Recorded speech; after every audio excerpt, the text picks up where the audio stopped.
રાજ્યમાં છેલ્લા 3 દિવસથી અલગ અલગ જિલ્લામાં વરસી રહેલા કમોસમી વરસાદને કારણે વાતાવરણમાં પલટો જોવા મળી રહ્યો છે। હવામાન વિભાગે આગામી દિવસોમાં પણ કમોસમી વરસાદની આગાહી કરી છે। આજે સવારથી જ અમદાવાદમાં બર્ફીલા પવન ફૂંકાતા લોકો ઠઠરી ગયા હતા, તો બીજી તરફ બનાસકાંઠા, ગીર સોમનાથ સહિતના જિલ્લાઓમાં સવારથી વરસાદી માહોલ પણ જોવા મળી રહ્યો છે। હવામાન વિભાગે આજે 2 જિલ્લામાં ઓરેન્જ અને 10 જિલ્લામાં વરસાદનું યલો એલર્ટ જાહેર કર્યું છે।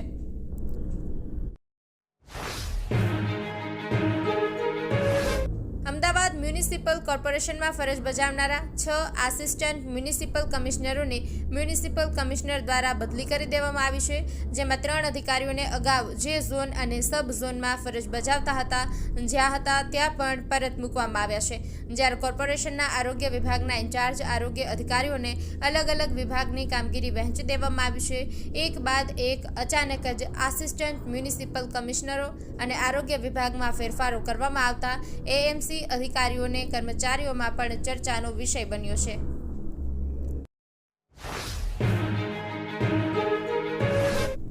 રાજ્યમાં છેલ્લા કેટલાક દિવસથી વરસેલા કમોસમી વરસાદને કારણે અનેક જિલ્લાઓમાં ખેતરોમાં પાકને ભારે નુકસાન થયું છે। રાજ્યના મુખ્યમંત્રી ભૂપેન્દ્રભાઈ પટેલ આ સ્થિતિનું તાત્કાલિક તાગ મેળવવા મંત્રીઓને અસરગ્રસ્ત વિસ્તારોમાં જવાની સૂચના આપી હતી।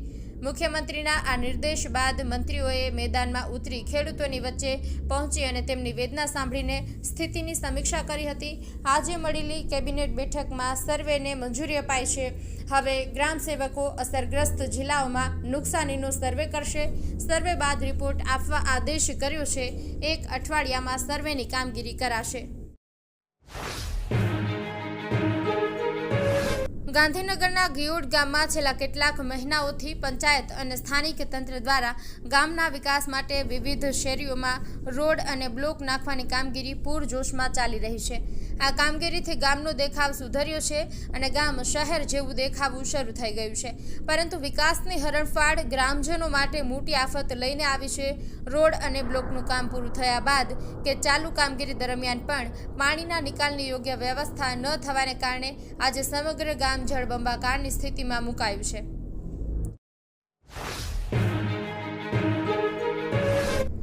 પાટણ શહેરમાં નર્મદા કેનાલ આધારિત સુજલામ સુફલામ યોજનાના પાણી પુરવઠામાં વિક્ષેપ પડ્યો છે।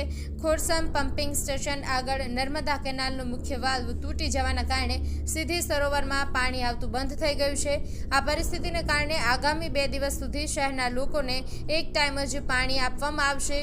અધિકારીઓએ જણાવ્યું છે કે નર્મદા કેનાલથી ખોરસમ પમ્પિંગ સ્ટેશનની આગળનો મુખ્ય વાલ્વ તૂટી ગયો છે।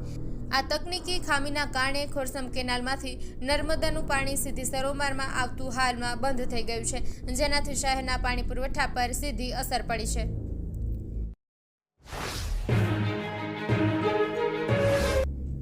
સુરતમાંથી દિવાળી વેકેશન મનાવવા ભાવનગર આવેલી યુવતીઓનું ગત રાત્રે સુભાષનગર વિસ્તારના વીપી સોસાયટીના વિંગના 6થા માળની બાલ્કનીમાંથી નીચે પટકાતા કરુણ મોત નીપજ્યું છે।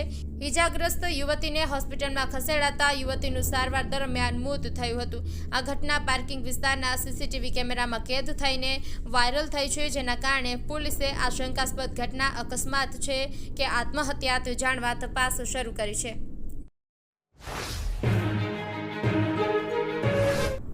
આણંદ તાલુકાના વાસદ નજીક મહીસાગર નદીમાં મોટા પાયે ગેરકાયદેસર રીતે ખનન થઈ રહ્યું છે। આ મામલે વડોદરાના સામાજિક કાર્યકર અતુલ સાભાઈ ગામેચીએ આણંદ જિલ્લા કલેક્ટરને આવેદનપત્ર સુપરત કર્યું છે। તેમણે નદીમાં ચાલતું ગેરકાયદેસર રેતી ખનન તાત્કાલિક બંધ કરવા અને જવાબદાર તત્વો સામે કડક કાર્યવાહી કરવાની માંગ કરી છે।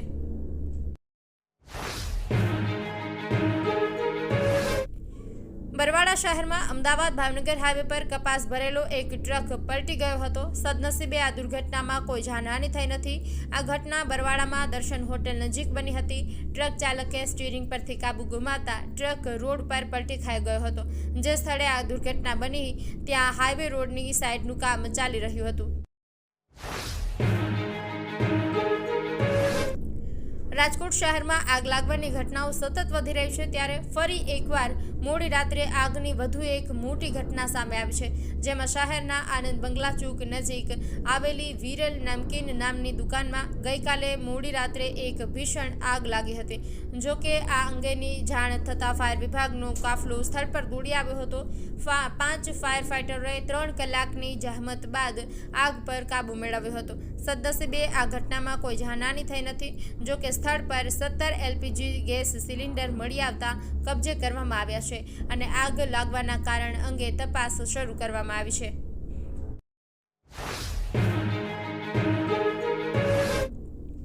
રાજકોટ શહેરના મંગળા રોડ પર ફાયરિંગની ઘટના સામે આવી છે. આજે વહેલી સવારે 3:30 મંગળા રોડ પર પ્રગતિ હોસ્પિટલ નજીક ફાયરિંગ થયાની જાણ થતાં હાલ પોલીસ કાફલો ઘટના સ્થળે દોડી આવ્યો છે. જો કે હાલ કોઈ પોલીસ ફરિયાદ મળી નથી, પરંતુ કોના દ્વારા ફાયરિંગ કરવામાં આવ્યું, કોના ઉપર ફાયરિંગ કરવામાં આવ્યું સહિતની દિશામાં પોલીસે તપાસ શરૂ કરી છે. ફાયરિંગ ઘટના બાદ બનાવ સ્થળના સીસીટીવી ફૂટેજ સામે આવ્યા છે, જેમાં ફાયરિંગ બાદ સમીર ઉર્ફે મુર્ગા ગેંગના સાગરીતો કારતૂસ એકઠા કરતા જોવા મળી રહ્યા છે.